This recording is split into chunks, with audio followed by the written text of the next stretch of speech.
Hello and welcome, episode number 44 of the Wise Guys podcast. I'm John Tortorelli with my co-hosts Brandon Capizzello and Justin Ray. Super Mario today. We have much to discuss in the NFL and NBA world, starting off with the Denver Broncos.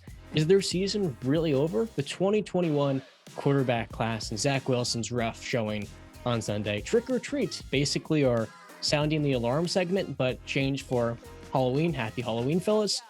And then we're going to talk about some NBA hot takes from this guy right here.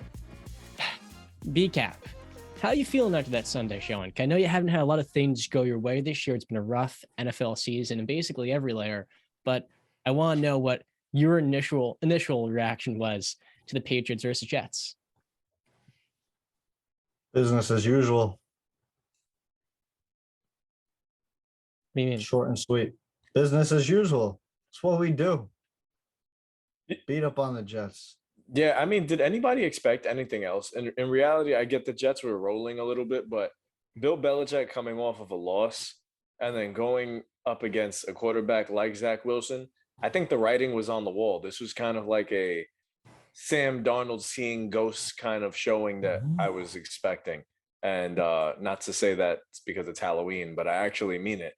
That I really felt like Bill Belichick would eat Zach Wilson alive.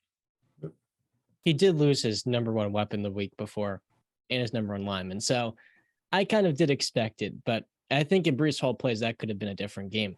So our first topic today is the Denver Broncos. Settle down over there. Y'all are still in last place in the division. So I don't want to see the tears. If you see that today, y'all are not going to the playoffs. The Denver Broncos went into London on Sunday morning, fellas, and they got a W.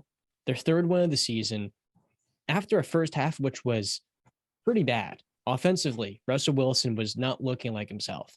But in the second half, that offense made the timely plays. And in the waning moments, what did their defense do? It stepped up, and it won them the game. I look at what the Broncos have been this year, and 4 of their 5 losses have been one score or less. The defense has been at the top of the league, top 5, top 10. There's no doubt about it. And now you're getting Justin Simmons, one of the best safeties in the league, back off of IR. Offensively has been the issue with this team. And I'll be honest, I've been hypercritical of this offense for good reason, given how much they invested into it this offseason. But when you watch that game on Sunday morning, I know not everybody was up, but I said to myself, this was exactly what the Denver Broncos needed to get their season back on track. A little bit of a confidence spike against an inferior opponent that you should beat. And for this Broncos group to get their third win, you now have a bye week. After that, you have a game against Tennessee. That's a tough one, but a very decent challenge to test how good they're going to be in 2 weeks. You get to rest up, get Russell Wilson right after a very good second half, leading his team to victory. And then after that, we have 2 games versus the Raiders and the Panthers on the road. If you're going to tell me the Broncos can't win all 3 of those games, I think you're crazy, because more likely than not, they're going 2-1 right there. And they're 6-6 or 5-6 going into a very tough part of the season, but this team's going to get the confidence offensively. And with how good their defense has been this season, I want to say, fellas, I do think the Broncos are going to squeeze into the playoffs. Last wild card spot, is that really that crazy to say? 9-10 wins? Yeah. Are the Colts making playoffs? Just seeing that, it doesn't matter. Just seeing that the fact that they still have to play the Chiefs twice, they've yet to play the best team in their own division. Let's run down the list real quick, right? We got Buffalo. Looks like Tennessee is probably going to take the AFC South, right? Chiefs. I would say the Bengals and the Ravens are probably going to get in. So you got 2 spots right there. So you got the Chargers. You got Justin has possibly a hot take that maybe the Browns, if they win this game and they get rolling and they're 500 with Deshaun Watson, anything can happen. You still got Miami getting healthy. I don't see it, man. This offense is still, I mean, you say 1-score games, but my God, they beat the 49ers, 11-10? I mean, this offense is still not what it needs to be. And while Russ looked better, because I think that they really started to play more towards his strengths, which is what they should have been doing this whole season. Instead of trying to change him, keep him as what he was, which is a very creative and off-platform quarterback. I still just don't see it. I'm not a big believer in Cortland Sutton being a number one. Jerry Jeudy still has a lot to prove in this league. Yeah, I just don't see it with the Broncos. I'm sorry, especially with that head coach. Yeah, and I'm with Brandon. I really can't just say after one win against the Jaguars, 9:30 start in London, it was one of those games that I feel like was up for grabs for both teams. No team really had an edge going into that game. Going back before that, they took losses to the Jets, the Chargers, the Colts, the Raiders, 4 straight losses. And after one win against the Jaguars, and like I said, in London, I can't just say, "Oh, that's it. That's the win that's going to get them rolling." I was low on the Titans going into the year, but the Titans seem to be playing good football. Derrick Henry had a big game this Sunday. I think he's a wrecking ball, and I don't know if Denver is going to stop this team right now because they're playing good football. And we've spoken about the value of what having a well-coached team, a very good head coach on the sideline does for your team. And I'll take that battle of Mike Vrabel against Nathaniel Hackett any day of the week. And then you're going to go against the Raiders. The Raiders just smacked you guys a couple weeks before. Maybe, yeah, your most winnable game would be against the Panthers, but how winnable is that when you're playing this kind of football? Every win that you get is a 1-score game. You're fighting every tooth and nail for a win. There's nothing that's going to come easy for this team. And if they do find their way to squeeze into a playoff matchup, I don't think they'd stand a chance against the powers in the AFC. So personally, I don't even have them making the playoffs. I think it's over. And just look, I mean, John wants to kind of cherry pick the next 3 games, but after that, you got the Ravens in Baltimore. You get Kansas City for the first time. That's in Denver, but still you're facing Kansas City. Then you've got Arizona coming to your house. Then you got to go to LA to face the Rams. Then you got to go to Kansas City to play the Chiefs. And then you finish the year in Denver against the Chargers. And the Chargers might be fighting for their playoff spot at that point. I'm sorry. That's total overreaction by you, John, for, a game that really did.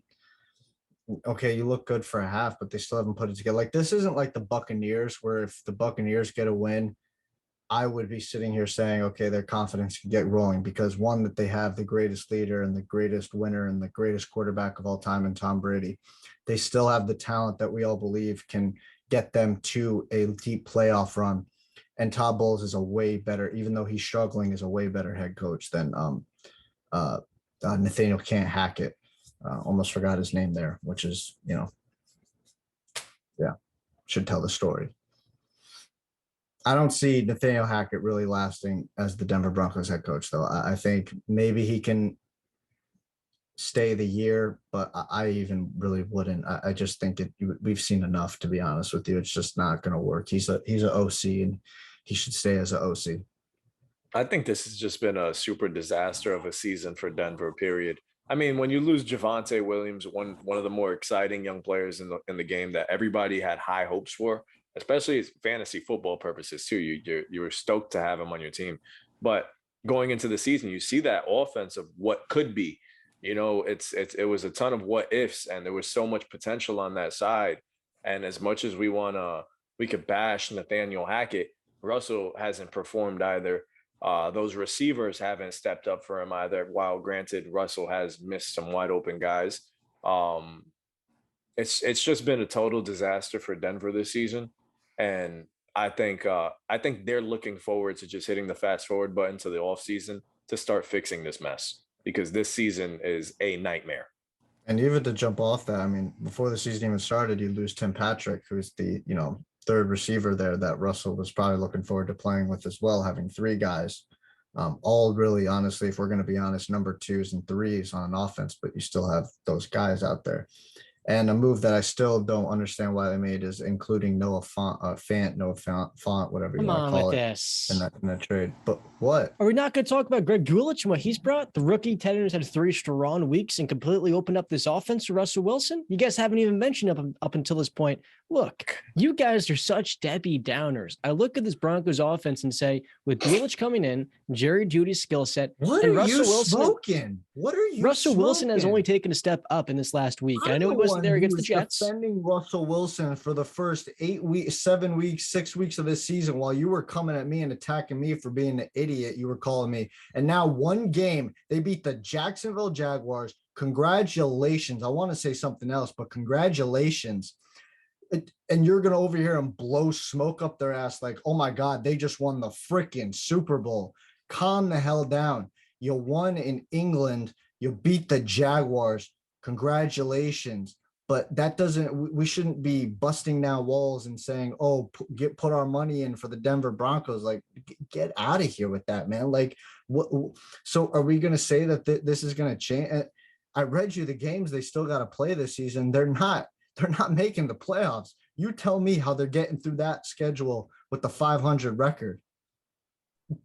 You can't. But what you fail to acknowledge here is Russell Wilson was banged up. He didn't play against the Jets. All you need is one win going into the bye week. What are you talking about, John? I was making that argument early in the season, and you said pish posh applesauce. I know. I don't care about that. You're not because if you're injured, quoting John, if you're injured, I evaluate you.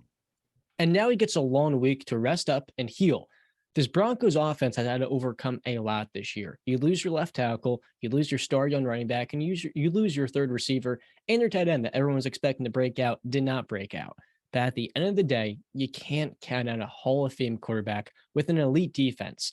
In the NFL, when you have a defense as good as that, a secondary that special that is getting right and only improving, and the head coach is being given more time to start to improve things, you can't tell me this Broncos offense has no chance of being halfway decent by the end of this year, because I think it can be. If it can score more than 17 points a game, they're going to have a winning record to end the season. And my thing here is, if you get 3 wins against the Titans, the Raiders at home, and the Panthers, all of a sudden you're 6-5, and you do play the Chiefs 2 times, yes, but now you're playing your best football going into Kansas City. Better yet, you still have one more game against the Chargers, and you get to play the Raiders. So if you can take those matchups and you split with them, all of a sudden you're looking at a team that's playing their best football in December. And that ultimately is what decides playoff teams. I've seen it like in 2 of the last 3 years of the Steelers. That's how they get in. An elite defense, a Hall of Fame quarterback that was banged up, but now he's starting to get right. And we saw it last year in Seattle. He was hurt, but he recovered from the thumb, and he nearly brought the Seahawks back to the playoffs after a horrid start. You just said 17 points. They need to score 17 points. They could score more than that. 3 games before this, I mean, they're barely scratching 10. 9 points against the Colts, 9 points against the Jets, and 16 against the Chargers. Their highest point total was 23 points, bro. Hold on, bro. No, you can't make this argument. Now, I don't know what happened from now and when we were having this conversation 3 weeks ago, but you can't make this argument. When I was saying this all off season, I was saying this during the season when he was struggling, and I was looked at as the guy with a big head. Like, get out of here with that. What? So, John, are you officially going to say Broncos country, less rag? No, I'm not saying that. But I want to be very clear with you guys. Everyone's saying the Broncos have no chance this year. What I'm saying is no one's given this defense their damn credit. And that tight end as a rookie has come out and been a standout through 3 games. And the second of those 2 matchups is with Brett Rypien. You can't tell me if Russell Wilson is healthy and building a chemistry and more so confidence in this offense, that the offense can't be decent. And with a halfway decent offense that's going to move the chains and make the timely plays, that defense is going to win them games. It's not a hot take. It's right before our very own eyes. It's just a matter of being able to project what is very clear. I root for Russell Wilson, and I hope that he has a successful run, but I'm sorry. This offense is really bereft of weapons. The coach, he ain't the guy. Defense is great. I'm going to give you that. That's fine. I think anybody with eyes can see the defense is great, and the reason that they're winning games is the defense, but I'm sorry. This is ridiculous. I mean, pull up the tapes of you telling me that I'm stupid or whatever for just saying sticking up for I didn't Russell say Wilson. that. I know that. I'm paraphrasing or whatever. Your basic statement was, Brandon, you're great. Like this offense sucks. Like Russell Wilson is washed. He's not what he once was. Blah blah blah. All this stuff. And listen, I think we need to pump the brakes. I don't believe I ever said it, and if I did, I apologize. I apologize if I ever said Russell Wilson is a Hall of Fame quarterback, because I do not believe that. That's not a crazy statement to say. If I don't believe Eli Manning is, if I don't believe Philip Rivers is, why is he? Because he made it to 2 Super Bowls. I give him that respect. But again, we're going off of the entire career. Where are the other things that you have accomplished in this league? This episode is brought to you by our friends at BestStamp. When it comes to sports betting, BestStamp is changing the game. You want to maximize your return, and with the BestStamp app, all you have to do is download it and sign up on their different affiliate sportsbooks, and you can see all the best odds given straight to you in one single place. The visual tools are very helpful, and by the end of the year, you can use it for accounting. You can get all the analytics that you'll need so that you can bet like a pro. Be sure to use our referral code at WiseGuys, WISEGUYS. Thank you to BetStamp for supporting us, and as always, back to the show. He's still got years to go. He's 33. Realistically, if he can stay healthy, I mean, we see the quarterbacks can play longer nowadays, but we'll see. He can change the narrative. But again, what was the narrative of why he won that? So what does everybody say why he won his Super Bowl? Give me the answer. It's easy. Why do they say defense? Thank you. That's what I've heard all the time, is that the defense carried him to that Super Bowl. The defense carried him to the second Super Bowl. The defense was the reason why they were successful. And once the defense fell apart, the Seahawks started to fall apart. That's all I've heard. Brandon, let me ask you this. Mm-hmm. Who is the greatest Seattle Seahawk of all time?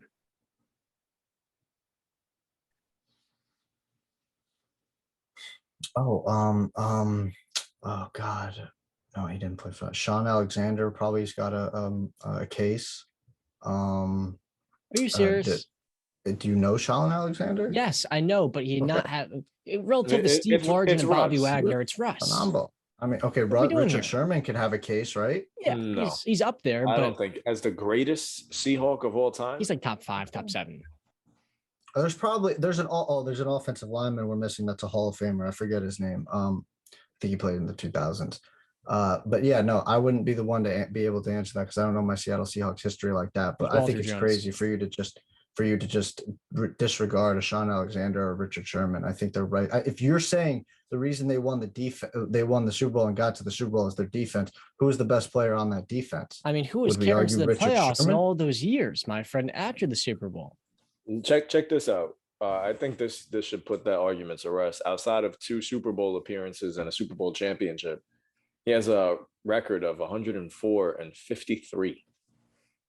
I'm not trying to disrespect Sean. I'm not gonna argue. I'm not arguing that Russell Wilson's not great. I was the one who's arguing. I still think that he can be a top quarterback in this league, but I guess I don't think he's a Hall of Famer off of what he's done so far. I mean, there's so many. I mean, I'm pretty sure Philip Rivers has much better accolades and stats and all that stuff. He doesn't have the Super Bowl, no, but Russell Wilson doesn't have a Super Bowl MVP, does he? Was he the player that won the MVP? No. And Sean Alexander does have an MVP. I'm not trying to disrespect him, but Sean Alexander only had 5 years. Russell Wilson had a full decade. And so to me, I say, get the Super Bowl and the longevity. I'm taking the quarterback over the running back. Though the running back was out of this world. You're talking to the quarterback guy here. But I'm just saying these guys do have cases. I'm not a Seahawks fan. We would have to talk to a Seahawks fan who knows their Seattle history like that. But sure. I would say there are some guys that people would say, oh, you're out of, that are Seahawks fans that would say you're out of your mind saying, Russell, you don't know the history of the Seahawks. Like I said, that offensive lineman, I'm pretty sure he would probably have a great case. He's in the Hall of Fame, I'm pretty sure. Yes, so, yes. Right well, if it's between Steve Largent and Russell Wilson, I would take Russ. There you go, Steve Largent too. I forgot all about him. A lot of people give him a lot of praise. And Bobby Wagner as well, of course. Bobby Wagner had the longevity himself. Those may have been the 2 greatest. Yeah, but when you think about where the Seahawks would have been, Legion of Boom aside, they could have the Legion of Boom, but their quarterback would have been Matt Flynn. had Russ No, not been there. So I mean, again, the narrative on how we view the Seahawks franchise is completely different because of Russell Wilson. yeah, And so let's just also say this uh, to people that are watching this: none of us here disrespect Russell Wilson. None of us think he's trash. And I think the narrative that's been going out there talking about his personality and coming at him, it's a low blow to me. mhm, Just talk about his game on the field, and if it's mhm. regressed, that's fine. But don't attack the guy's personality, because day in and day out, Russ has been a winner in this football league. And you know what? I'm pretty damn sure any of those teams at the bottom of the barrel would kill for a quarterback like that. So this isn't Denver a Broncos let's did. slander Russ thing. This is just a Denver Broncos need to wake the hell up thing, because And they do I'm have a special quarterback. and I'm the guy who was carrying the the flag for saying it's not Russ, it's the team. So that's all I gotta say. I ain't blaming Russell Wilson. I want to see him succeed. It's just I Mhm. don't think I think this season has been a disaster. It's really has not gone nobody's way. Maybe it is Nathaniel Hackett, but like I say, players need to play, and all those players need to step up. We have to talk about the 2021 NFL draft, because talking about not very good performances, Zach Wilson was terrible on Sunday against the Patriots. And to me, it was a culmination of really just disappointing play over the last, I don't know, year, where consistently he has not shown progress. Both of you guys, New England fans, and of course, you have had your, outside Geno Smith, you've had your fair share of success against young Jets quarterbacks. But I want to ask you guys, when looking at the 2021 quarterback class, what is your top 5 rankings? Because we did this a couple weeks ago. Only about 30% of first round draft picks succeed in becoming a good to above replacement level starter. And when you look at the draft class, I think we could all agree not all 5 of those guys, and Trevor Lawrence, Zach Wilson, Trey Lance, Mac Jones, and Justin Fields, are going to hit. So with what we have seen through 7 weeks, what are you in on, or who are you in on, and who are you out on? I think the only person that I'm fully in on is Trevor Lawrence. I think everybody else has a case to prove. Now, I will say that I don't think Zach Wilson is going to be anything. So he's out. I'm still not a believer in Trey Lance, whether that has to be with injuries or just he's very raw talent and we really haven't even seen much of him. Justin Fields, while he's looked better the last 2 weeks, still not a big believer. So that leaves what? Mac and Trevor, right? Yeah. So and Mac, I think, still has some stuff to prove, even though I think he is probably. I know people are riding hard on Trevor Lawrence because he's played very well, and I'm with that. I love Trevor Lawrence. I think if he had better weapons, that he'd be playing a lot better. But yeah, I think those 2 guys, Trevor and Mac. So while I'm with you on Trevor, and while I'm reserving my judgment on Mac, because I feel like he plays on a team where everybody seems to be replaceable, and at this point, even the quarterback seems replaceable. Um, I'm gonna show some love to Justin Fields. I feel like I've been hard on him in the past, but I'm gonna change the narrative a little bit, and I'm gonna say how guys like Josh Allen and Tua in their 3rd year, when given a true number 1 wide receiver, uh, how much their games can jump, but leaps and bounds when they add a new number 1, like a Stephon Diggs, like a Tyreek Hill, how much better a QB can be. And I think he's looked a whole lot better these last couple of weeks. And I don't want to overreact and say so much better that, oh my gosh, this guy's going to be an MVP. But I'm saying so much better that maybe the Bears do actually have something there, that something can start brewing. Maybe they do have their guy under center, because, man, he is dynamic. And you saw it in that game against New England, what he can do. And just, this past week, while they did lose to the Cowboys, and they lost by like 20 points, I believe. I mean, there's not much you can do there on the offensive side when the defense is giving up that many points. But he played a solid game against a very good defense there. I think you stick with him. You don't give up on that kind of pick.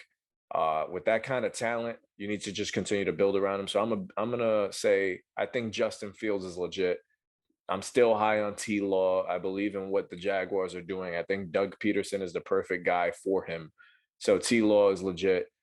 Zach Wilson has all the skills, all the talent in the world to be that guy in New York. But while he has the skill set, he has the arm talent, he has the athleticism, I hate to say it, I don't know if he has the brains. I really don't know. So I'm off on Zach Wilson. Mac Jones, I'm still iffy about after seeing what Bailey Zappi can do. I'm not knocking Mac. I know Mac is better than the guy, but he's not moving the needle for me just yet. So I'm going to reserve my judgment on him, and I'm going to reserve my judgment on Trey Lance too, because we haven't really seen the guy on the field. The problem with Zach Wilson is he just can't play in structure. Every single play, it's him scrambling and not hanging in the pocket or stepping up to make a throw. Last year, one of his issues was he just couldn't even hit a guy in the flat, and he was so inaccurate and not taking what defenses were giving him. And this year, it's been the same story. But this last week against the Patriots, he was just even more frantic under pressure. Whenever the heat would come, we've seen it week in and week out. He gets frazzled. He tries to make a play, and oftentimes he's very good at extending the play. And that is one of his greatest skills, being able to make something out of a dead play. But ultimately, he doesn't know when to throw the ball away. He doesn't know when to just let the play die and move on to a next down. Now I'm watching this on my couch. I'm sure Zach Wilson knows this. And on, I think, his third interception, he did try to throw it away, but he kind of short-armed it, and it became an interception.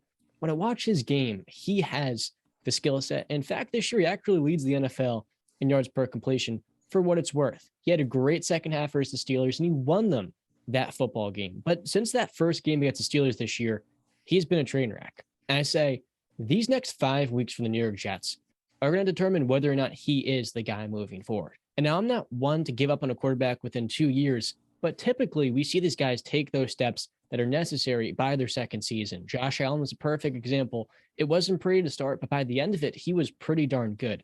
Jalen Hurts last year was able to help his team get to the playoffs, and he was an asset to them. We see by the end of the year, I mean, now we got 18 or 17 weeks of games. We're going to know by the end of this year. And we'll look at the Jets' next 5 games. It's one of the toughest schedules in the league. I don't know how they got exactly thrown into this. They got the Bills twice, the Patriots again, the Vikings, and the Bears. I couldn't pull up the exact schedule, wasn't coming up for me. For Zach Wilson, that is for the NFL's best defenses, by then we're going to have a very clear answer as to whether or not he is the guy. The next, really, the biggest quarterback here, the safest option, and the one with the most projectable game is Trevor Lawrence. But just like Kenny Pickett this year, he has struggled in the red zone, and the fourth quarter of games turn over the ball way too much. Lawrence is going to be good. I don't know how great. I never felt like he was on the same level of a Joe Burrow or an Andrew Luck coming out of school, but he was the best quarterback here. And I feel like he is a full tier above the next guy in Mac Jones. Mac Jones is good, but as Patriot fans, you've seen him more closely. Does he have a special or elite skill that can really make him a top-end quarterback? Well, I dive deep into that in one episode. Listen, man, he flashes. He's got the intangibles. We know that. I'm not here to talk about Mac Jones right now because I think that Bill is kind of doing him a little bit dirty with giving him Matt Patricia and Joe Judge as his offensive coordinators, quote unquote. That's terrible for a second-year quarterback. With Trevor Lawrence, again, look at the receivers he's throwing to and look at the receivers a Tua has or a Josh Allen has or I don't know, keep going down the list. Kirk Cousins, Jalen Hurts, all these guys. I mean, even Ryan Tannehill when he was doing good, look at the receivers he's had. What is Trevor Lawrence throwing to? Zay Jones, Christian Kirk, Marvin Jones, who's about 3-4 years past his prime, where he could have been like a good, solid veteran receiver, but he's not that anymore. And Evan Ingram, okay. Travis Etienne is starting to show that he's got the ability to be a beast for him, and that's great for a young quarterback having a bell cow back to rely upon and turn around, just hand the football off. And I believe he can catch the ball out of the backfield pretty well. But let's narrow in on Mr. Zachary Wilson, okay? If we will, or as I call him, Little Miss Zachy. Brandon, before you continue, go ahead. the Browns are now up 18-0. These guys are killing me. Who they say gonna beat them? Bang, whatever it is. Rushes for a touch. Yep. Let's move on because that's fine. It's not fine. The Bengals are. It's fine. It's just your sports update. That's fine. Thanks for the update. Zach Wilson. I want it now. I want my apology, and I want to say that I know that Brandon, you were right. Come on. Who called it first? Who said that he's careless with the football? Who said that he's got too much faith in his arm? Who said all this stuff about, oh, he's got a big ego. He's everything that you guys just said and everything you've heard on him. Come on, just show it. Big cap. It's October. What are we doing here? Okay. I can't do it with this guy, man. He literally just said about Zach Wilson, and now he's saying, what are we doing here? What are we doing with Russell Wilson, John? It's one game. Have you looked at the circumstances? I've seen Zach Wilson. I saw him last year. I saw him this year. You got the guy in Garrett Wilson, do you not? He's a rookie receiver. Let's talk about it, P-Cap. Let's do this. Okay. So Zach Wilson is a second-year quarterback that missed the first 3 weeks because of a knee injury. He comes in with inadequate play designs in the passing game. The concepts are not very good.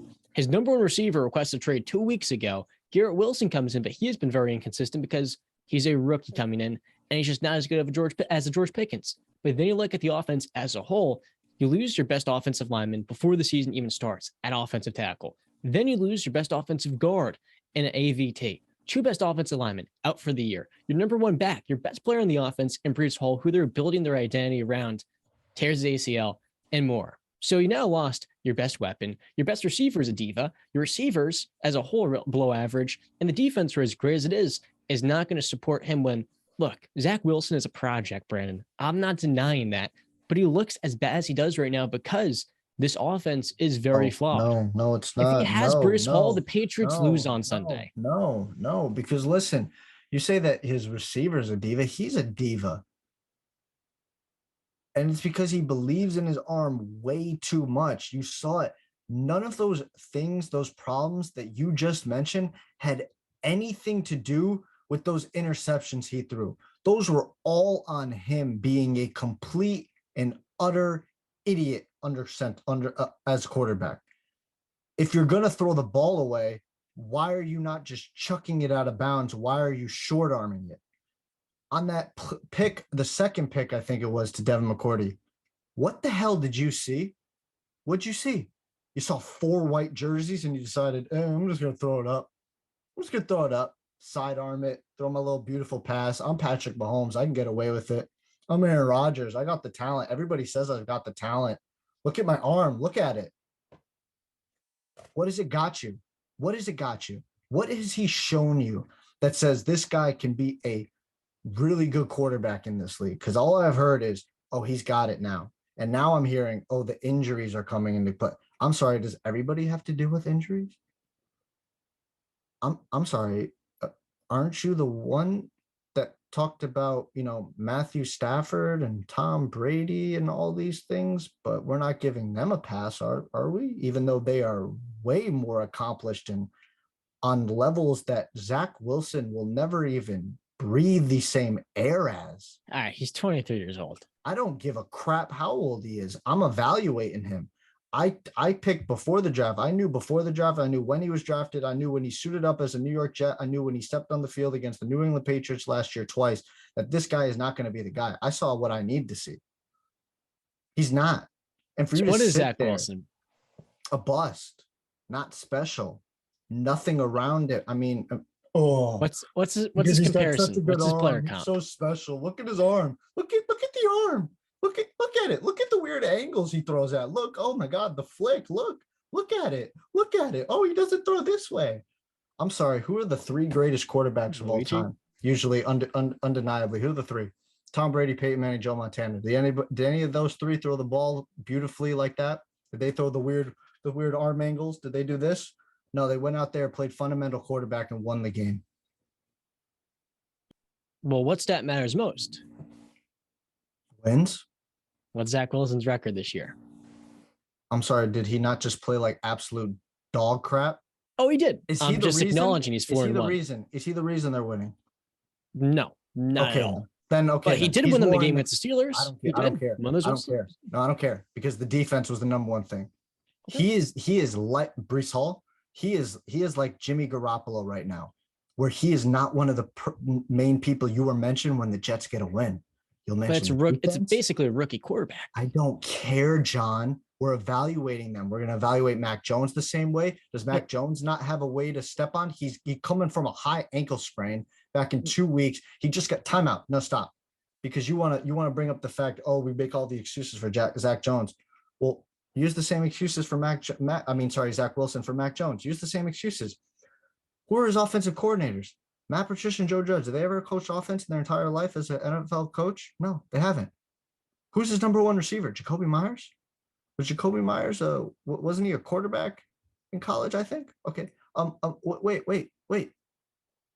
Did he come off a high ankle sprain and come back? Did he get benched for a 4th-round pick and name of Bailey Zappi? Did he have to deal with the backlash of the New England Patriots chanting for Zappi while he's out there playing hobbled and playing for his goddamn career in life? Did his confidence probably get crushed by that? And now he's had to come back? No. Well, you're telling me he has the intangibles. You're telling me Mac special. So if he has the intangibles, it's not going to affect your his confidence can still get attacked. Why do you think? Why did Tom Brady leave the Patriots? Because he could never get the respect from Bill Belichick.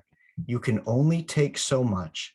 It chips away at you. It chips away at you. It chips away at you. 20 years was enough for Tom Brady. The winning didn't solve the problems anymore.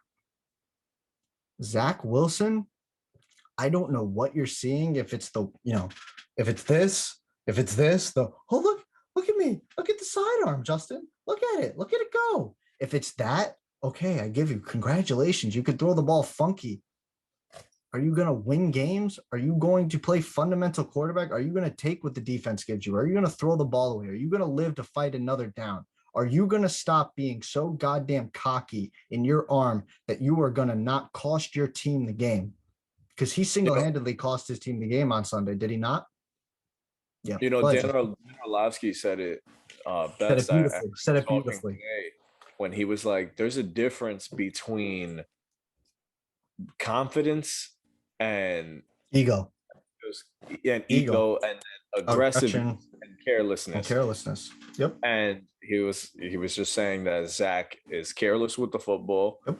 And he's not confident. It's just his ego out there. He's playing ego ball. So I can see that. I understand that. I still believe he has. Okay, when we say intangibles when it comes to Mac Jones, I think of the mental intangibles because he's not going to light you away with anything he does physically. Yeah, he has the heart on the field. He's tough as nails. He can play through anything. I mean, he just challenged Belichick and that staff. He didn't want to have surgery on that ankle. I mean, the guy wants to be out there. He wants to play football. Now, he's not going to blow you away on the football field with the special throws that a Zach Wilson could make. But Brandon's right. What good is all of that if you're going to throw a beautiful special throw to the opposite team? But they were Aaron Rodgers versus Tom Brady. You can have all the special talent you want. Sorry, John. You can have all the special talent you want. If it doesn't equate to wins at the end of the day, what do you got? At the end of the day, he's a project. Mac Jones is a ready-made quarterback. I think that's the reason why Mac has been much better. You say to yourself, if Zach Wilson can build a better process, if Zach Wilson can have the right habits, take what the defense is giving him, and then work his way further down the field, he can be a good quarterback. He has arm strength. He has an uncanny ability to extend plays, and he has good anticipation. But last Sunday was a culmination of bad process and, like Justin said, just careless decision-making. Yeah, I think it really is going to come down to I still believe that he is a special talent. He has a ton of talent. It's just a matter of stay in the film room. You gotta all that work that you're putting in during the week, all the film that you're studying, you got to put it to action now. It's as Dan Orlovsky said, this is not Mountain West anymore. This is the NFL. This is where the big boys play. baby face. So now, Brandon, that you got to have your little enjoyment of making fun of a Listen, there's second-year real quarterback. I mean, the enjoyment is the Jets lost. Stop. I Stop. still It's coming. understand that the Patriots are not going anywhere. I said that last week. I'm talking about Tom Brady's Buccaneers, my friend. Okay. Who are now 3-5 Mhm. after falling to the Ravens. The Falcons are first in the division at 4-4, a team that when Justin said he could beat the Buccaneers, you scoffed. Right now are the best team in the division. The Saints did have a 24-point blowout against the Raiders, but right now the Buccaneers are just not very good, and nor have the Raiders or Cardinals. So we're into a little bit of a trick or treat, basically like sounding the alarm for Halloween. First team up for trick or treat is the Buccaneers. BCAP, you said this team can still win 10 or 11 games, but the trade deadline is tomorrow, right? And they haven't made a move. And really nothing is seeming to improve for them. And they're digging themselves into a very deep hole. How are you feeling about the Buccaneers still? Haven't wavered. Still on the train. You got Tom Brady under center. Things can get figured out. You still have the talent. Nobody's going to say that they're bereft of talent. Obviously, the Shaq Barrett loss is a big one. Prayers up to him to get healthy soon for that torn Achilles. That sucks. But they still have the talent. Their players are getting back healthy. A lot of players didn't play in that game against the Ravens, and they only lost by 5 points. Yeah, I think that they can still be perfectly fine. With Tom Brady under center, I really never worry. Never have, never will. I am concerned. I feel like, so we're playing this game trick or treat. So I'm going to go, this is a trick. This is a good one. This is looking ugly right now for the Buccaneers. And I've been saying, as long as you got the GOAT under center, everything should be okay.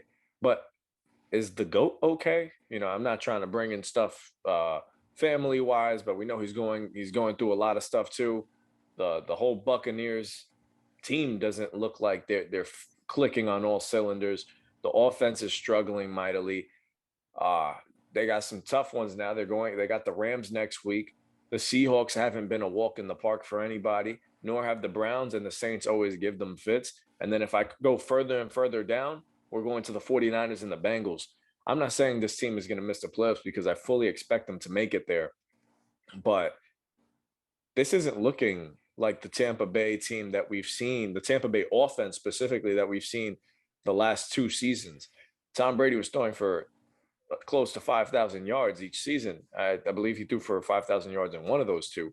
So it does not look good. It really doesn't. Right now we're looking at the NFC South, and the first place team is the Atlanta Falcons, Marcus Mariota and the boys. I think that says a lot as to how bad of a state this Buccaneers team is.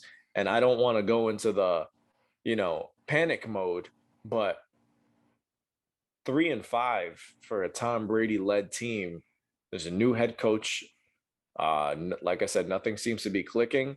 It really just seems like things are going south in Tampa Bay. And you talk about we have the GOAT.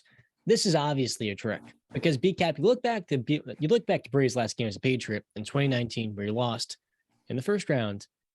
And it's pretty clear this Buccaneer team, just like the Patriots, lack explosiveness and any level of consistency in the running game. You'd expect it to be pretty good with Leonard Fournette, but it's been bottom of the league this year in efficiency. So we can say all we want, they have Brady, and Brady has been the last of this team's issues. But just like any other quarterback, you need high-level support. That's why I take certain guys over him. I don't think he's a Patrick Mahomes that can just lead you to 10 wins with a crappy roster. I think Mahomes can do that. Brady really cannot. And we're seeing right now, this is a flawed football team that lacks discipline. And defensively, like you said, they've been missing a lot of players. Antoine Winfield, Akeem Hicks, and now Shaquille Barrett is out. Ultimately, just like the Cincinnati Bengals, they are being embarrassed so far this year. And talking about the Bengals, we're going to add them the trick or treat because this is Halloween themed. And right now I'm watching the Bengals defense get obliterated by Jacoby Brissett. Say what you want about them not having Jamar Chase, who is out. I get that. But I told you guys last week, all the Bengals have played this year is backup quarterbacks. Jacoby Brissett is up by 4 scores against them right now. You beat Marcus Mariota last week. Congrats. You barely beat the New Orleans Saints, and who was their quarterback that week? Andy Dalton. So the last 3 weeks, you did lose to Lamar Jackson. The week before, you beat Teddy Bridgewater. The week before that, you beat Joe Flacco. And the week before that, you lost to Cooper Rush. And week 1, of course, Joe Burrow, coming off of his appendix surgery, didn't have the best game. That's totally okay.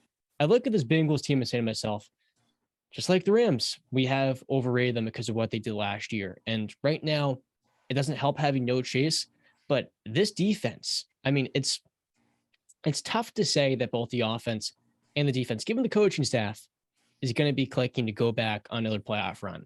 I think the Bengals can make the playoffs still, but they're about to fall to 4-4. And in this division, it's all about health. It's a war of attrition.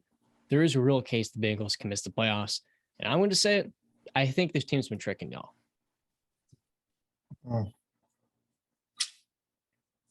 I mean, up until this point, their defense hadn't allowed a touchdown in the second half. Now they have, so that streak has been broken. But I don't know. I think the problems with the Bengals are still the problems with the Bengals. I don't think it's anything new. I don't think it's shocking anybody.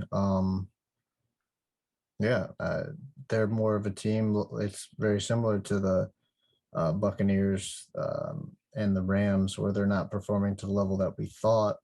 And I believe that they got better in the offseason, adding the players. Obviously, that has not worked for some reason. Can't really explain it. If I had to blame somebody, I would blame Zach Taylor. But again, yeah, I'm not gonna panic on them. I still think the Bengals can make it to the playoffs. I still think that they can win the division because I don't think the Ravens have been very impressive this season. So I'm not worried about the Bengals.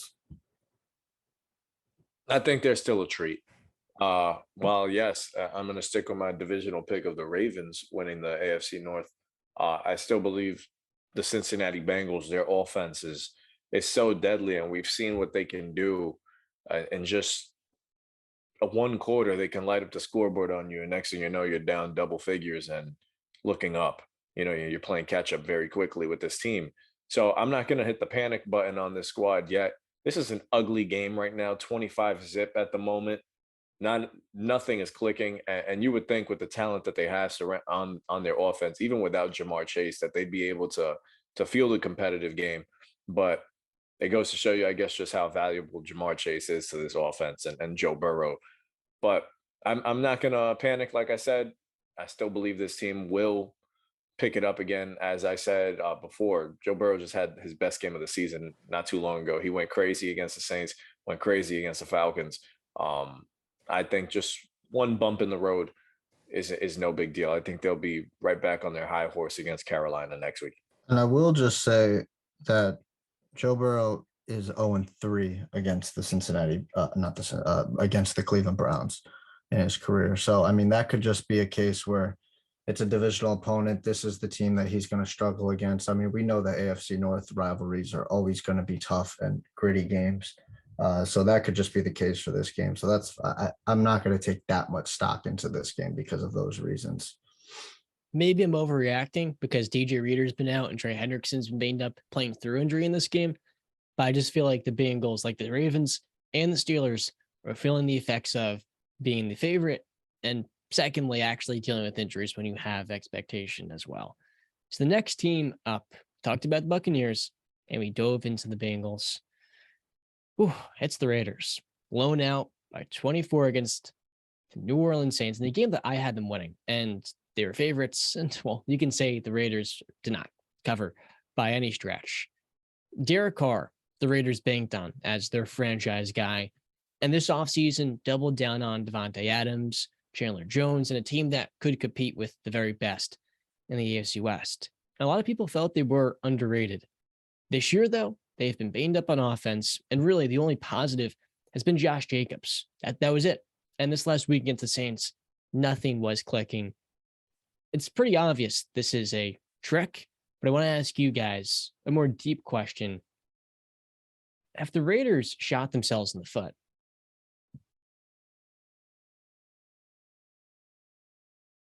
I'm gonna go with this is a trick.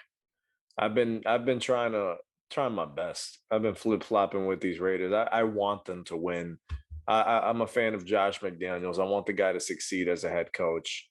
I love Devontae Adams, and I'm a big fan of Derek Carr. But right now, this team you just don't know what you're gonna get out of them week in and week out. You really have no idea.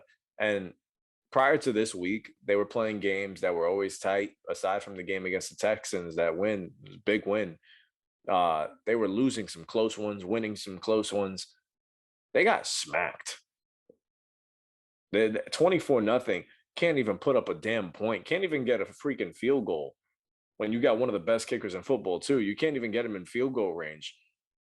I think this is an absolute disaster right now going on with the Raiders. And I just have no confidence that at 2-5 right now, the teams above you, you're not going to catch them. This division is way too good. I know Denver's inconsistent, but right now how much better are they to the Broncos? I don't think that it's that much of a big difference. I don't like neither one of those teams at the moment. Wild West isn't so wild right now. So yeah, I mean, big stat that jumps off the screen is the Raiders are 0-4 on the road. They can't win on the road. Yeah, for some reason, the Derek Carr, Devontae Adams connection from Fresno State is not clicking now. Josh McDaniels is being kind of exposed again as not a head coach. And I'm actually kind of glad, because there was a little bit of a time period towards the end of his tenure in New England where I was saying, you know, I wouldn't mind giving Josh McDaniels one shot at when Bill walks away as to take the reins in New England. And I'm glad that we were not the team that had to deal with that, and it's the Raiders, because yeah, he's not. I'm pretty sure I said a couple weeks ago that I would not be surprised if Josh McDaniels ends up back in New England in a year or two. It's not working out, and it's kind of a direct, you know, like fault on Josh McDaniels. You're an offensive guy. Devontae Adams gets one catch all game.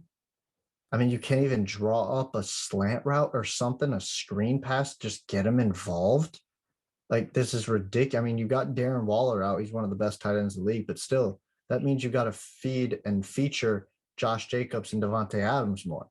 And it just seems like Derek Carr is going out of his way not to over target Devontae Adams.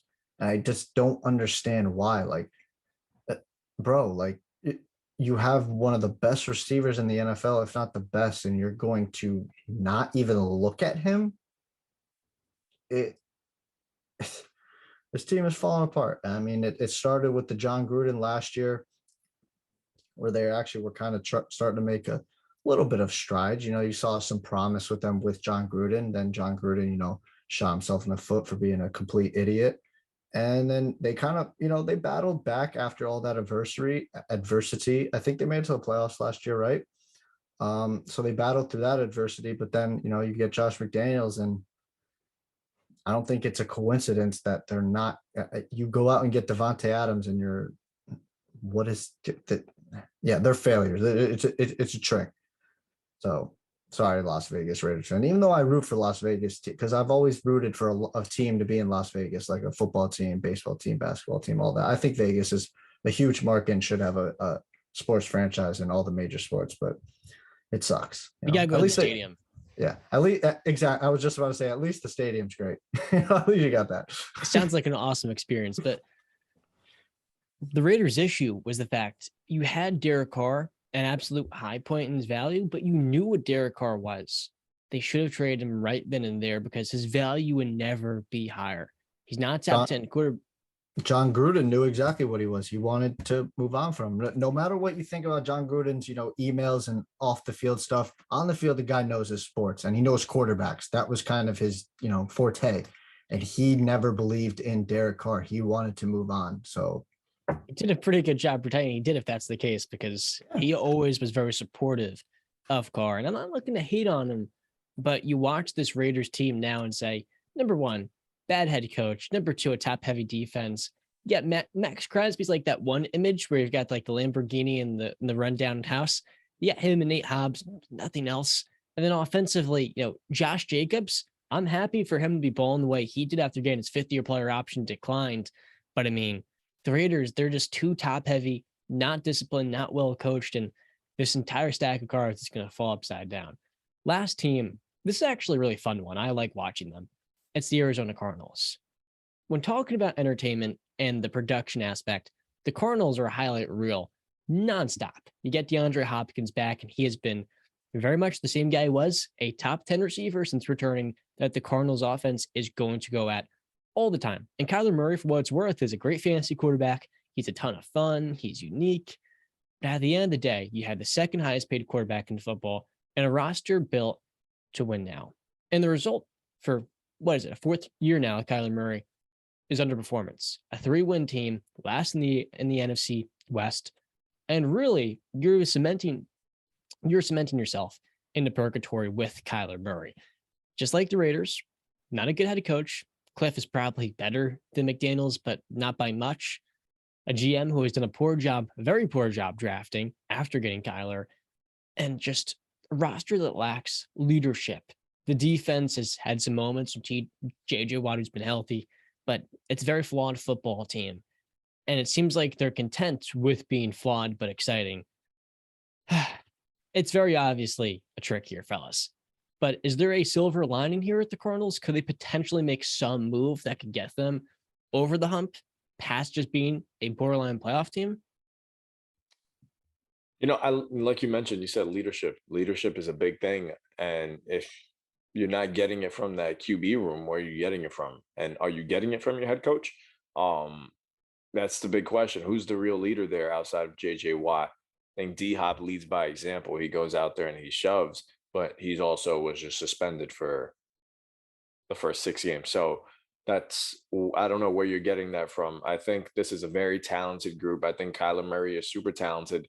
And he has all the makings to take this team to another level with D-Hop there, because you have your number one. And D-Hop, like you said, he looks absolutely fantastic since returning. They were in this game. A couple turnovers and not being smart with the football is really what cost them here.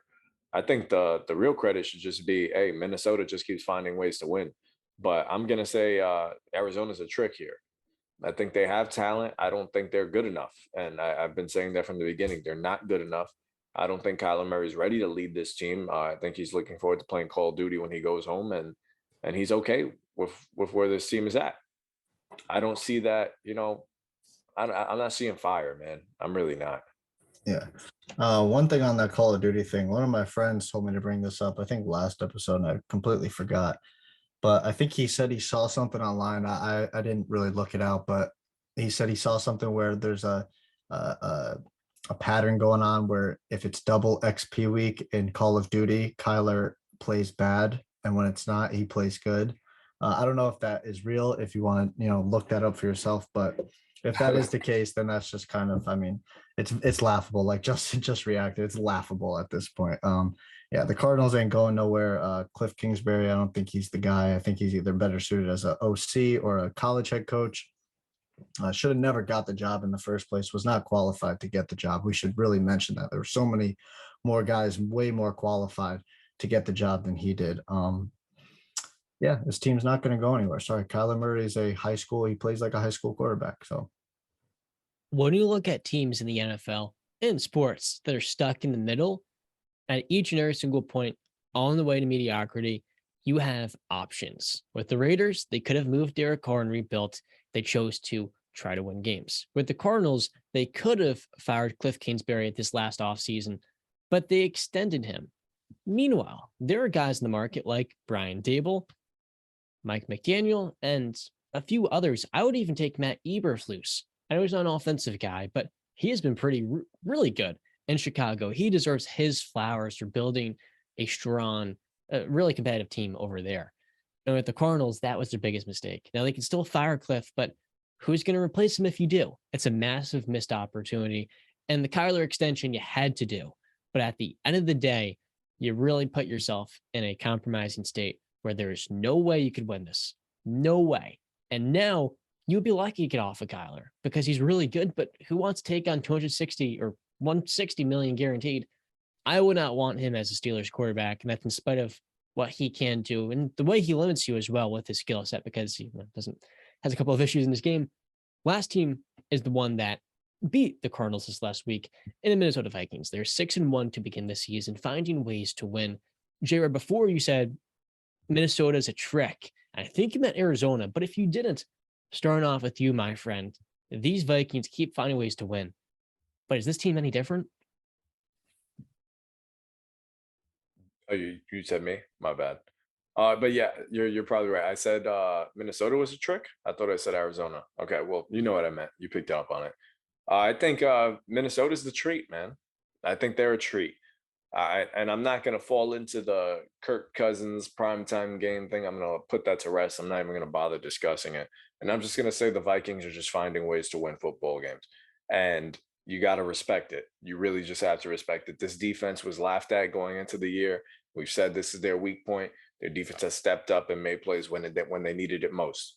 They could have lost that game to the Cardinals. They could have lost to the Dolphins. They could have lost to the Bears. But nope, they're finding ways to win. Kirk Cousins isn't throwing them as much into danger. The Jet, man, he's just killing it out there on the outside. I think they have fantastic weapons. Dalvin Cook looked like Dalvin Cook on Sunday. And I feel like they're just clicking right now. I mean, preseason, me and John initially had them winning the division. And then I think we backed off because we were like, oh, it's so weird to bet against Aaron Rodgers. But they're proving this to be correct, that Minnesota is actually legit and maybe they're actually ready to take that next step. Next step, Justin, do you mean like they'll win the division? They'll take one from Rodgers and maybe they can get out of the first round. Out of the first round? Well, if they win the division, they're going to be getting a home game, so that's big for them. But then again, they'll be playing in a primetime game. And I know you don't want Giants. Yeah. You act like you have not been riding the Giants, you know what, for the past, I don't know how many weeks. Yeah, but that's a very winnable game for the Vikings at home. It is a winnable game. I'm not saying that, but God, that if that matchup happens, oh my God. Playoff game for the ages. Here we go. I just really am not a believer in this team. I don't know what it is. Maybe it's because basically their last 5 games, like Justin said, they've all been 1-score games. They easily could have lost all those games. And the 2 games that have been wide margins were week 1 against Aaron Rodgers, and week 2 against the Eagles in prime time where they got smacked up. Well, I don't know. I mean, they got the Commanders next week. I'm a big Taylor Heineke guy, but I mean, the Commanders could win that game. I'm not going to count them out. Then they got the Bills. They go to Buffalo. Oh boy. Then they play the Cowboys. I think the Cowboys are riding high. And I think that, yeah. New England on Thanksgiving. And then you get New England in a primetime game on Thanksgiving, like Justin said. I mean, I don't believe in this team I just really don't. And maybe it is probably Kirk Cousins because I love Dalvin Cook. I think Adam Thielen is still a serviceable wide receiver. I don't know what his salary cap is, but if he's getting a lot of money, like 15 million, he's definitely not worth that anymore. Justin Jefferson obviously is one of the top 5 receivers in the NFL. This defense is starting to play a lot better than it did last season, but it's just, for me, I don't know. There's something missing for me, I think. Sleeping. What's missing is the top end, Aaron Rodgers, Tom Brady. Kirk Cousins has continuity in the system. And the difference between this year's Vikings and the Vikings the last 3 years is they're winning close games. And we always say, well, if they're winning close games, they can easily. No, when you win close games, it's a testament to great coaching. And this is where I'll give a tip of the cap to Mike Tomlin, a coach I've been very critical of. When you look at Belichick, Vrabel, Tomlin, Brian Daboll in New York, they always find ways to win games. Their team step up, and most of all, they're resilient. They buy in and make big-time plays. They don't get, kerfuffled about the last possession. They're going to move on and do their job. When I look at this Vikings defense, it's Darius Smith. He was the biggest X factor on this entire team because if he stayed healthy, we're looking at one of the best edge rushers in football. If he didn't, we're looking at one of the worst defenses in the league. So far this year, through 7 games, leads the league in sacks. He's been huge because he's been healthy. You look at the secondary, Cameron Dantzler, you add in those young players, an injection, a spark to that group. And with a much improved edge rush, the defense this year has been so much more, how do I say it? It's been better to close games. And last year, whereas they would lose all these games in the fourth quarter, finding ways to not pick up a W, this year, it's a complete 180. And Kirk Cousins is comfortable with a ton of weapons. And yeah, I think the Vikings can easily win a playoff game. If they're playing at Dallas, I'm favoring them. If they're playing at Giants, I think they win. And really, if they're winning this division, there's a chance they can go back to the NFC Championship game, and that would not be crazy to say.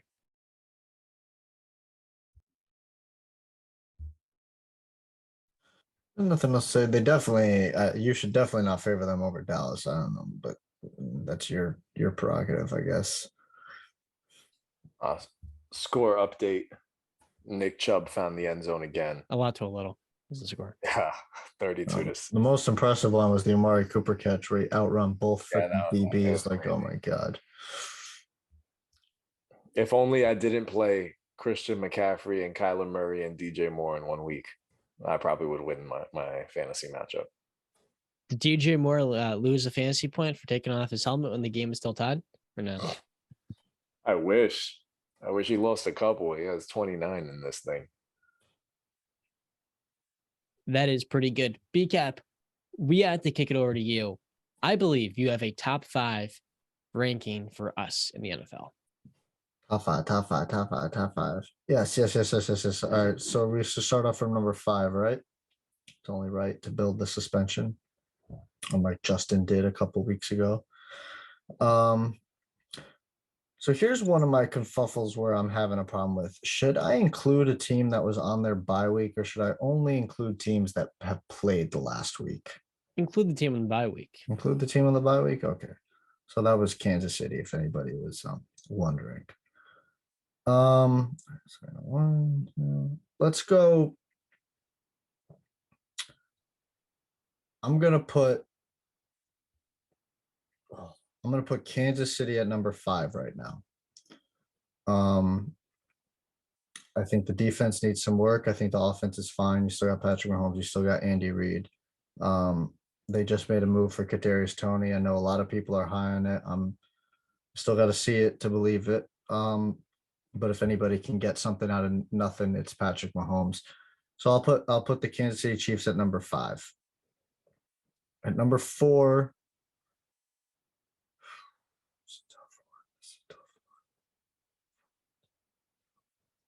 Oh man, this is a tough one.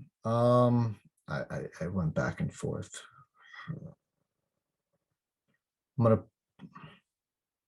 I'll put actually, you know what? I want to make a correction. I'm gonna put Minnesota number 5. I apologize. I put Minnesota number 5 because I just forgot about them. I put Kansas City number 4. And I switched them because I believe in Patrick Mahomes over Kirk Cousins. Number 3, I'm going to put the Dallas Cowboys. I really like how the team is rolling now. I think Dak Prescott is just going to get better with more time going. Him and CeeDee Lamb looked like they had a better connection this week. Blake Jarwin getting healthy. Zeke rested. He's going to be back. I love that 1-2 punch of the power back and the explosive back. The O-line is just getting better with time. You still got Micah Parsons, who's an elite defender. Trayvon Diggs, Leighton Vander Esch, DeMarcus Lawrence. You guys know the story. Number 2, I'm going to put the Buffalo Bills. Even though that just felt like venom coming out of my mouth because of how much I despise the Buffalo Bills and how happy those Bills fans are now. What do you got to say, John? Go ahead, Mr. Pittsburgh fan. Ray, he's saying up Carolina at number 1. That's what he's doing here. Yeah, PJ Walker's the guy, man. CFL, XFL, whatever. Baker Mayfield hasn't played football that good in 2 years. Stop it. You realize Baker 2 years ago. I don't care. On to the next. We don't care. On to the next. All right. Oh, we don't care. You would think this guy is you think he is married or related to Baker Mayfield. He somehow is not. I love how I'm getting yelled at.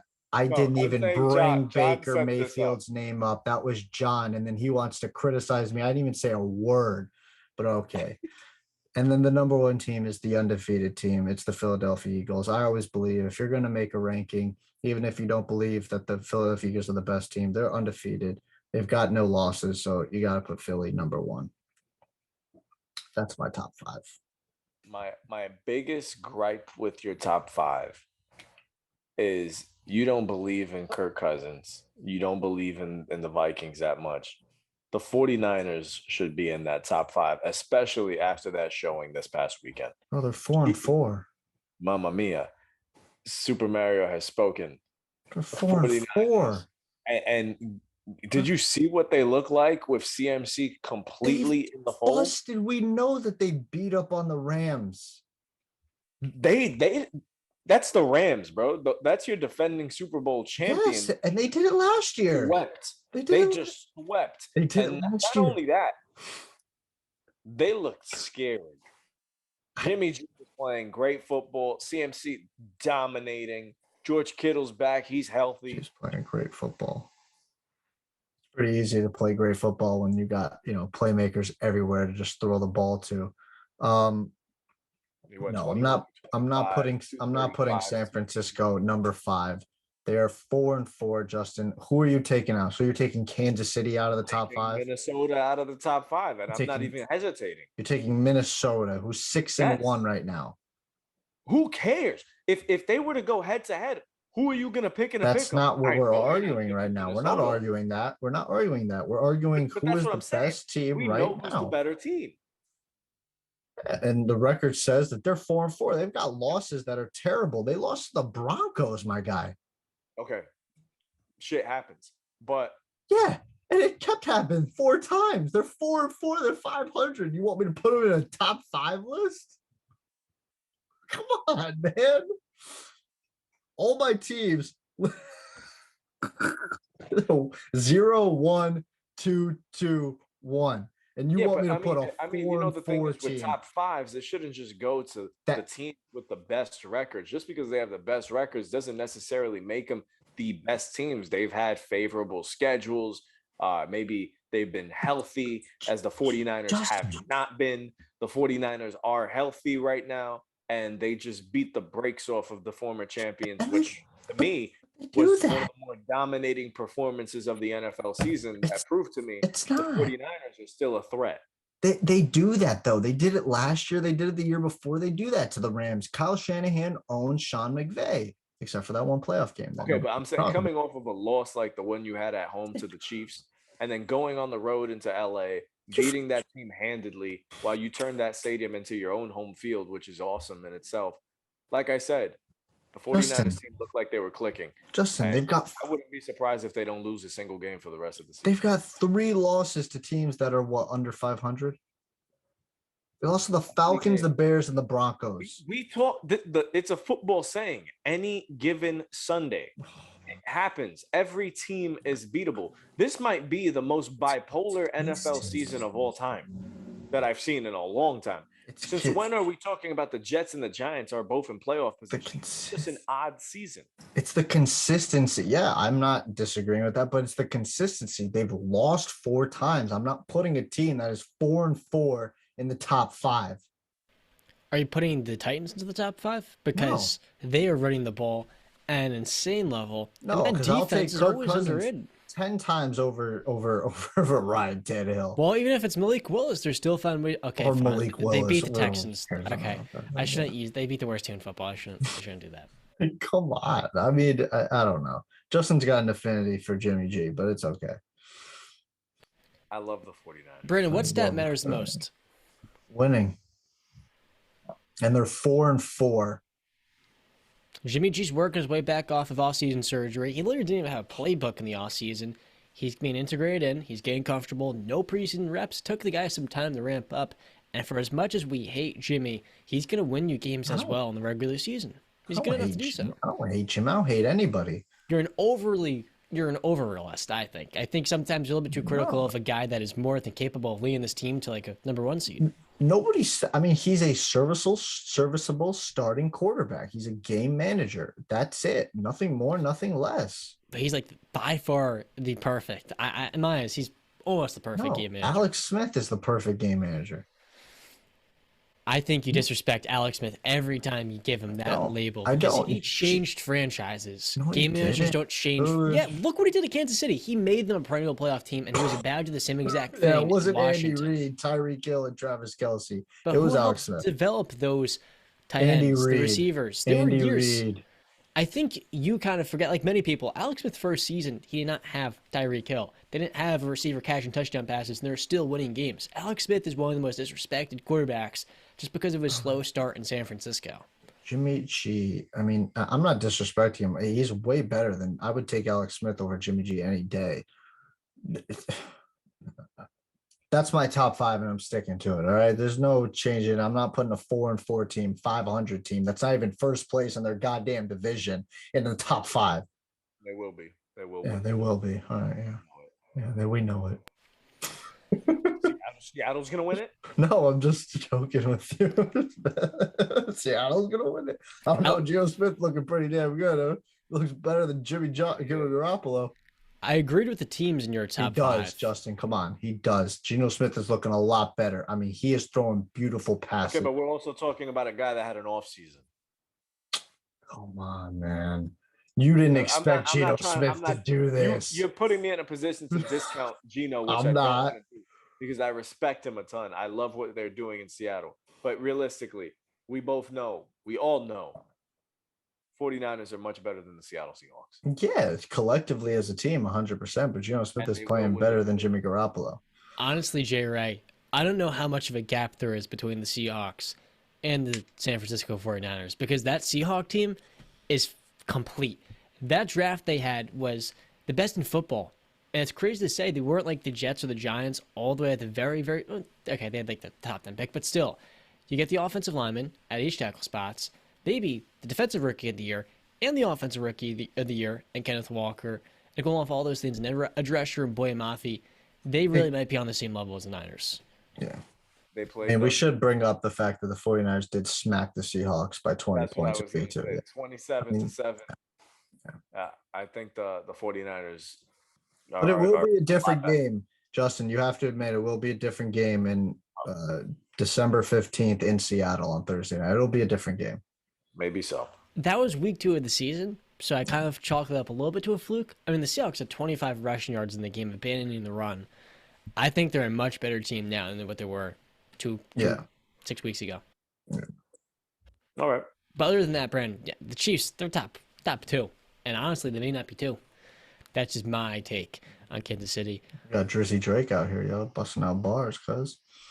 True. All right, so we're going to talk about Jake Paul. To be honest, I don't think we need to. Jake Paul had a pretty crazy fight against you want Silva. to? Okay. Silva, I just want to give him credit at 47 years old to move the way that man does because it's a work of art. But I have a couple of NBA hot takes for you guys that I'm sure you're going to react to in a rather strong manner, but that's okay. My first hot take. I want to see if they just won before against the Hornets. I missed the very end of the game. Oh, they won. Oh, the Kings were down by almost 20 points. Okay, here's my first take. The Sacramento Kings are going to make the playoffs. Mm-hmm. That's my hot take. That's the first one I have. What do you guys say? I mean, make the play-in. They're going to be a playing team that makes the playoffs. Okay, they're going to be a playing team that makes the playoffs. I mean, the way the Lakers have looked, so they're not looking that well. I think the Clippers and Golden State will get it figured out, and they'll definitely be in the playoffs. I don't think I'm going to get any arguments from either of you two. I think Utah and Portland are really fooling us. I really do. I don't think that they're real. Dame is. No, yeah, I'm not going to. He's hurt right now, but Dame looked like his best version of himself. As a bottom end team, I don't think you're that crazy because of the way the Lakers have looked, and that they can steal a spot in there. I don't think that's too crazy, though. Yeah, I can't say that's crazy. While it is a hot take because any casual might just look at the Kings' history and say, "Oh, you're just yapping." But when you actually look at the West, I think maybe there's a legitimate chance. Oh, we should mention, yeah, San Antonio 2 at 5-2. That's not going to keep continuing. I don't think that. We do owe the Utah Jazz an apology, which I'm going to get to in a brief moment, though. So De'Aaron Fox left this little fly. Yeah, a little gnat just flying around my Mario hat. That might be kind of like how the Canes are flying underneath the radar. So De'Aaron Fox left this game tonight with right knee soreness or right knee bruise. And he's got the game at 9 minutes in. When I look at the Sacramento team, fellas, the Kevin Huerter trade so far has been a massive hit. 26 points tonight. And when you add in 3 wing players who can all take over a game, maybe 2, not Harrison Barnes, and Keegan Murray and Kevin Huerter, so goal loss a bonus. DeMontis is just going to elevate those wing players. And I think De'Aaron Fox this year makes his first all-star team. They do, though, need to make one move off the bench. So that's the first one. You guys, we're cool with it. The second is the Utah Jazz are the perfect model rebuild. This is how teams should build. With Danny Ainge, what he has done is prioritize building a culture and identity they can build upon then through the draft. And it's much like the Boston days where he trades KG and Paul Pierce, an absolute high point in their value at 37 and 36 years old. And in spite of the league kind of trending in a direction of tanking, he actually doubled down on veterans who are undervalued that could build a culture. And then when he had those Brooklyn swaps, he turned that into Jason Tatum and Jaylen Brown in the other order and had those young players earn minutes. They didn't just have them handed to them in a losing environment. They had to earn those in a place where it was a playoff team and you had to fit in line with the culture being cultivated. And that started with an elite head coach in Brad Stevens. The Jazz this year have surprised literally all of us. Their young head coach in Will Hardy has done a great job with his team, making them defend when they don't quite have the personnel. They're actually playing a game right now I haven't caught. But what this Utah team is doing is competing. They're playing together. And most of all, they're having fun. It's a joy to watch. I'm going to ask you guys, are the Jazz building the right, perfect way? This is how teams should do it. You know, the one thing you said that really sticks out to me is fun. That's when you're just playing with house money and you're just going out there to prove that, hey, I could stick around in the NBA. You're playing with a young team, a lot of guys that just want to stick around for a while. And you know, it's Danny Ainge saying, okay, who's going to be a part of this for the long haul, you know? Because with all those draft picks, you're going to have, this is going to be probably the youngest team in the NBA for a very long time. You're going to have so much young talent coming in. I think it is a great way to rebuild. And like I said, I'm going to highlight that word fun because guys are going out there just to hoop. And that's, I think, what's dangerous. You're not going out there overthinking. You're just going out there playing ball. And I love that. Not going to get any arguments from me. I don't see how that was a hot take, John. I mean, it's worked. It worked in Boston. Shouldn't really doubt it working in Utah. My whole thing was that it's just they're not now. They're for the future. So it's hard to evaluate them now when their team is probably going to look very different in a couple of years. I should say, John, they are blowing out the Grizzlies by 23 points right now at the end of the third quarter. Larry Markkinen has 28, which is insane. This is back-to-back games. They lost to the Nuggets, but they started the year off by beating the Pels, the T-Wolves, and the Nuggets. And now you're beating the Grizzlies back-to-back. Not only are they building the right foundation, but they have found a lot of really good young players. Larry Markkinen is probably the most notable one because the way he is competing this year is so much different than what it was last year in Cleveland. Defensively, he's been buying in, and he's running in transition, really changing his game. He's not making a lot of three-point shots, but what he is doing is attacking the rim with a purpose and a physicality. And I think the Jazz found one key building block in him to go along with a few other young players in Colin Sexton, O'Shea Abaji, and Walker Kessler, I like a lot. And with the way Jordan Clarkson's been playing, he's been playmaking, being more of a facilitator, competing defensively. You have veterans who are really setting the right example for these young guys to then develop and really learn. They're not going to be handed minutes. You know, Colin Sexton was coming off the bench to start this year, and as was Taylor Horton-Tucker. They didn't actually start until Mike Conley, a sage veteran that is well-respected, gets into foul trouble, and next thing people know, those young guys are stepping in admirably and actually outperforming Conley, and it's really setting the perfect culture in Utah. So those are my first two hot takes. The last one, fellas, is the Miami Heat or a first-round exit? So what now?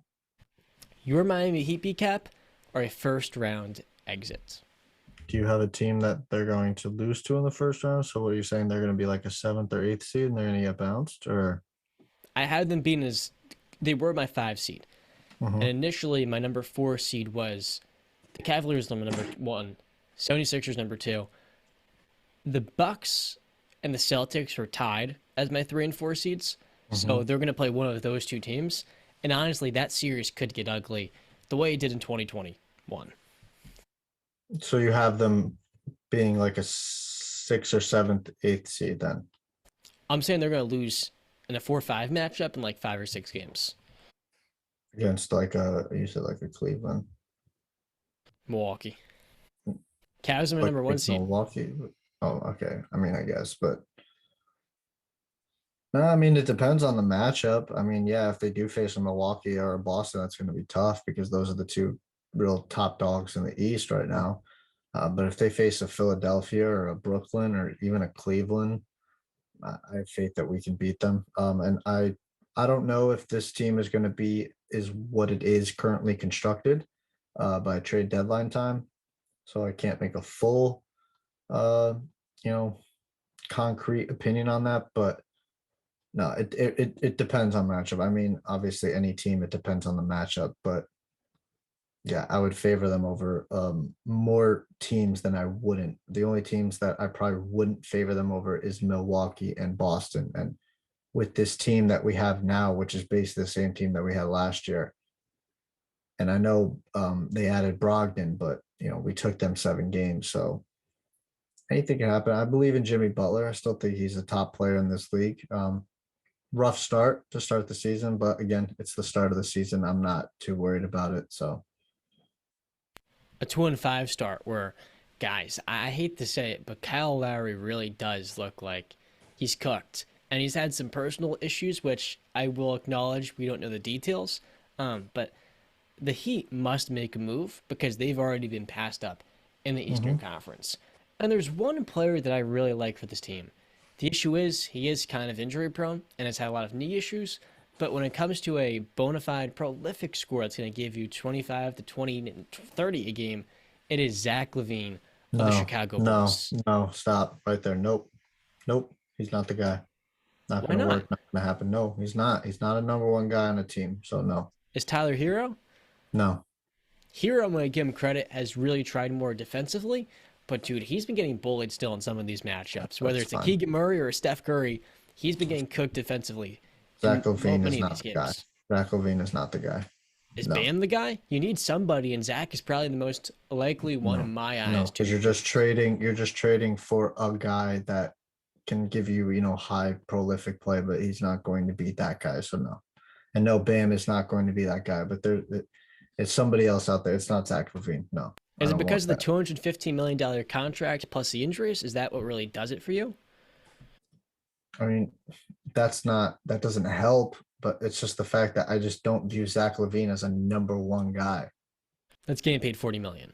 Yeah, so I mean, I'd rather not. How about Shea? Would Shea? Because I don't think he's going to get moves, but in theory, how old is Shea? 24. I like what I'm seeing. He's obviously made a lot more progress than Tyler Hero has made. I would do that deal. I don't think OKC would do that deal though. Let's play this game. If you could add any one player in the NBA that is not a top 5 guy, so he's not LeBron, not KD, not Jokic, not Steph, and not Giannis, to this Miami Heat roster, I want to hear from both of you. What would the player be? Dame Lillard comes to mind right away. I love a De'Aaron Fox. I'm trying to think of players that could be out there that you get. Not a Bradley Beal, not a Zach LaVine. Justin, do you got any names that could spark my? The perfect Robin. LeBron James. I mean, that would be lit as hell. I wouldn't mind him coming back. We obviously have a much better chance at the NBA Finals with our team constructed than their team because the Lakers look like ass. But yeah. Yeah, but I'm with you. I'd say Dame. That'd be freaking phenomenal. How about the guy you labeled the perfect Robin in our last episode? Paul George. No. Also, the fact that I just think the deal should be a little bit more realistic in this. I know it's a hypothetical situation, but it would just, they never would do it. So it's a mute point to talk about it anyway. I think mine would be Jaylen Brown. Gets to be the number one of the best one-on-one defenders in the game, and transition is only going to juice up their attack on both ends. He's 25 years old. I would love that move, but again, I don't think it's very realistic because I don't think that the Celtics would do that just to get like a Tyler Hero. They'd look at it and be like, Never. well, yeah, we're giving up a Jaylen Brown for Tyler Hero. And Jalen's 26. He just turned 26. But yeah, never would happen, but this is a fun hypothetical. Yeah. Anything else you guys like to add before I kick this thing off? Or wrap it up? Got anything, Justin? I'm good, fellas. Got nothing to say? Ready to take this hat off. I'd want to take it off 2 hours ago. How are you? Hey, I'm a trooper, man. I kept this thing on from pre-show to now. So Good man. That'll wrap up episode number 44 of the Wise Guys podcast. Thank you so much for watching and staying to the very end. Be sure to check out BetStamp. Link is in the description. And as always, we will see you next time. stay classy.